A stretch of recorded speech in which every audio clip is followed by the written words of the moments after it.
How to get free stuff on Temu. In this video, I will guide you step by step on how you can get free stuff on Temu. For that, go ahead and open the Temu app on your device.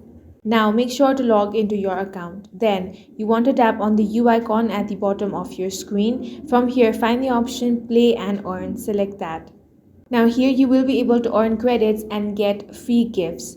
Now you have different options over here. Simply go ahead and pick whichever you want.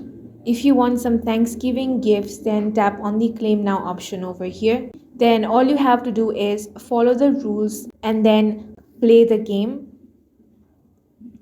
Then you get to pick your free gifts over here and tap on the pick option and then simply go ahead and pick all the gifts you want.